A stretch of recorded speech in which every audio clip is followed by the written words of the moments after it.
Halo, aku Alia berperan sebagai anak remaja yang labil. Halo, saya Jailani. Karena terpaksa dan mengingat tahun lalu, saya berperan sebagai ibunya Alia. Tolong selama drama berlangsung, anggap saya sebagai seorang ibu-ibu ya.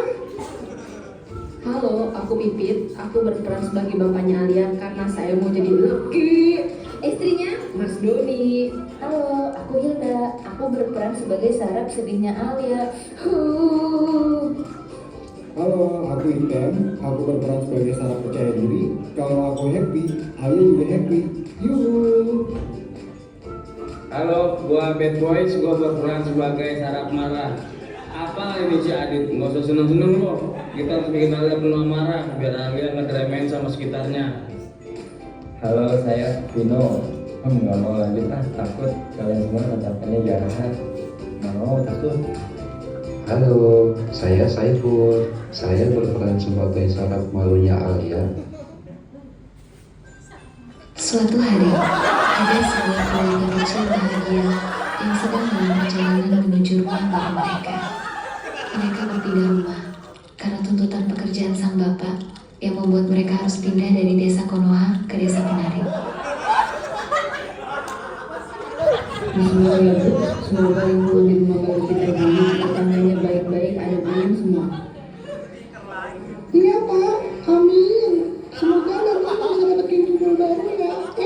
King Arisa maksudnya. Mengapa Alia diam saja? Alia gak senang ya kalau kita pindah rumah? Senang kok. Aduh, ngapain sih ini bapak-bapak? Pakai ngajak pindah rumah segala. Temen gua kan udah banyak di desa Konoha, besti-besti gua, temen-temen nongkrong gua. Iya, kenapa ya? Aku sedih berpisah sama besti aku, sekolahku, anak sekitarku. Tenang guys, tenang. Nanti pasti orang-orang di sana baik kok. Kita pasti bisa bahagia di sana. Yuhu. Tapi nanti kalau kita diculik gimana guys? Takut banget. Kan kalau berkenalan baru banyak orang jahat. Saya malu berkenalan sama orang baru. Loh, please deh guys. Kalian itu harus positive thinking. Kenapa nih guys? Gak usah ada pikiran macam-macam. Percaya sama aku. Kita pasti bisa happy di sana.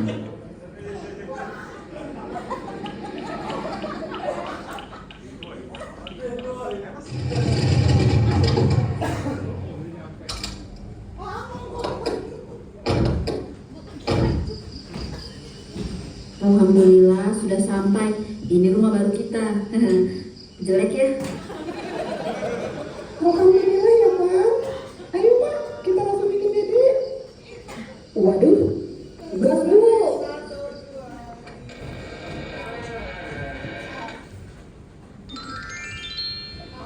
Astaga, rumah jelek banget. Belum ada TV lagi ya, elah Pak. Gimana ini gua kan lagi nonton sinetron depan gua. Kecil-kecil kabeh jablay. Kemana ini? Aduh. Gak mau di sini. Aku kangen kamarku di rumah sana. Aduh, tuh kan ada bangkai tikus di sana. Gak mau. Kamarnya juga serem banget ya, kayak kamar hantu. Nanti kalau ada hantunya pas tidur gimana? Serem banget. Guys, stop. Buang jauh-jauh pikiran itu semua. Ikutin kata aku ya. Kita pasti bisa bikin happy Alia. Kita pasti bisa bikin Alia jadi yang terbaik lagi.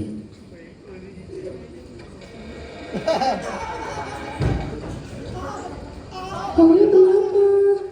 Kok langsung masuk kamar? Alia gak suka punya dede lagi. Bantuin ibu yuk, beberes barang-barang yang lain. Gak tahu Bu, aku ngantuk. Aku mau langsung tidur aja. Kan seharian begitu di jalan. Masa mau tidur lagi? Ya udah, kalau kamu mau tidur lagi gak apa-apa. Sekalian aja masuk kamar ya. Nanti kalau lapar, ibu udah pesenin makanan ya. Udah ada di meja makan. Ibu sama bapak mau ke rumah Pak RT, mau lapor pindahan dulu. Saat kedua orang tuanya tidak ada di rumah, Alia terdiam.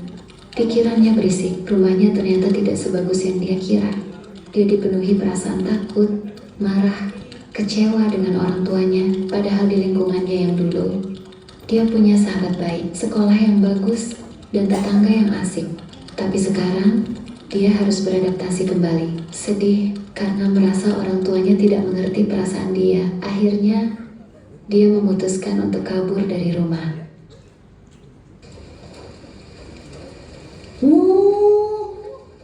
Kok makanannya masih utuh? Belum dimakan si Alia. Alah Bu, masih tidur kali Bu. Ya udah, ibu cek dulu deh di kulkas. Di kamarnya.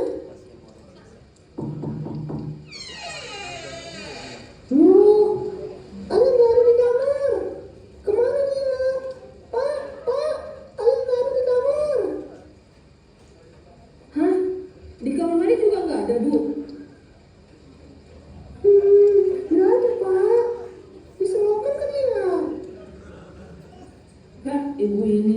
Ayo coba cari di celah-celah lubang, nggak ada Bu. Anak kamu kan kecil. Pak, jangan bercanda. Emang kamu pikir anak kamu anak tikus? Ini beneran, Alia nggak ada. Aduh, kemana ya? Mana ini kan tinggal baru. Dia belum tahu daerah sini. Aduh, kemana itu anak? Coba kita cek semua angkringan terdekat aja Bu. Mana tahu Ali di situ. Boleh nih Pak. Ayo, ibu udah khawatir banget. Kita mau kemana ini? Musik banget lu. Biarin orang tua itu, biar dia tahu rasa. Salah mereka kenapa nggak tanya Alia dulu kalau mau keputusan untuk pindah. Guys, stop guys. Please jangan berantem. Kalian gak kasihan sama Alia. Dia udah kebingungan. Ini udah malam juga. Lebih baik kita pulang aja. Iya, coba deh kalian lihat di sini sepi, gelap. Nanti kalau kita diculik gimana? Ayo kita pulang. Risiko semua. Mulai hari ini gue pegang kendali pikiran Alia. Adit, lu itu taunya cuma senang-senang. Coba sekarang lu lihat si Alia. Dia kesepian, gak ada yang peduli perasaan dia. Selama ini gue gak pernah marah, tapi kali ini gue gak akan diam. Ya aku tahu Bang. Tapi dengan kamu seperti ini, apa kamu yakin semua kalian akan kembali seperti semula? Kalau nanti terjadi yang gagal gimana? Lebih baik kita pulang. Kita obrolin semua sama mereka. Aku janji semua pasti akan baik-baik saja. Percaya deh. Oke, kali ini gue ikutin kemauan lo.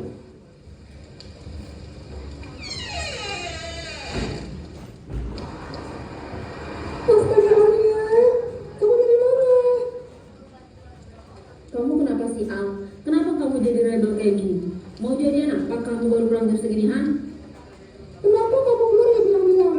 Ibu sama mama khawatir. Ini sudah tengah malam. Kamu mau jadi jablay? Kenapa sih ibu sama bapak marah-marahin aku? Ibu sama bapak pernah nggak sih tanyain kondisi aku? Tanyain mau aku? Nggak pernah kan? Yang kalian pikirin cuma yang baik menurut kalian. Emang kalian pikir mudah buat aku? Bapak juga kenapa sih? Kasih taunya mendadak. Emang bapak kira mudah buat aku beradaptasi di lingkungan baru?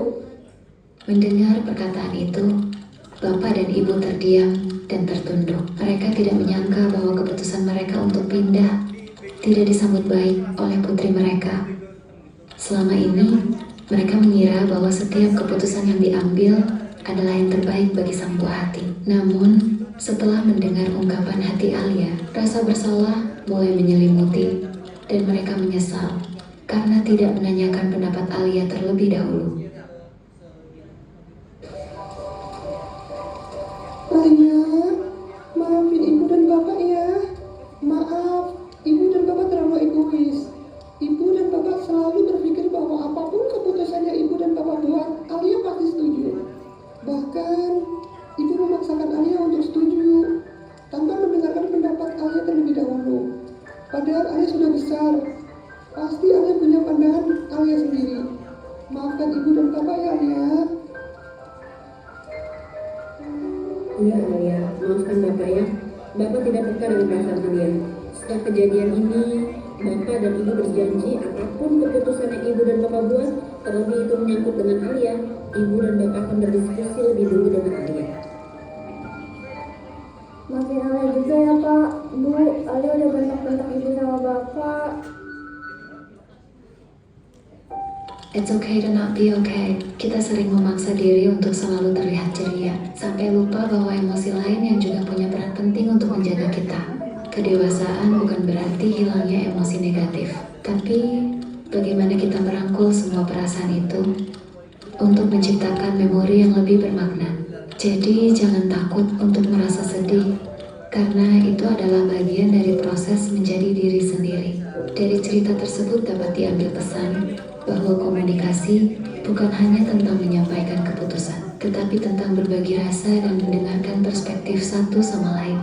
Sebuah langkah besar akan terasa lebih ringan jika diambil setelah semua hati merasa tenang dan dilibatkan. Yeay, terima kasih yang emosinya lengkap sekali.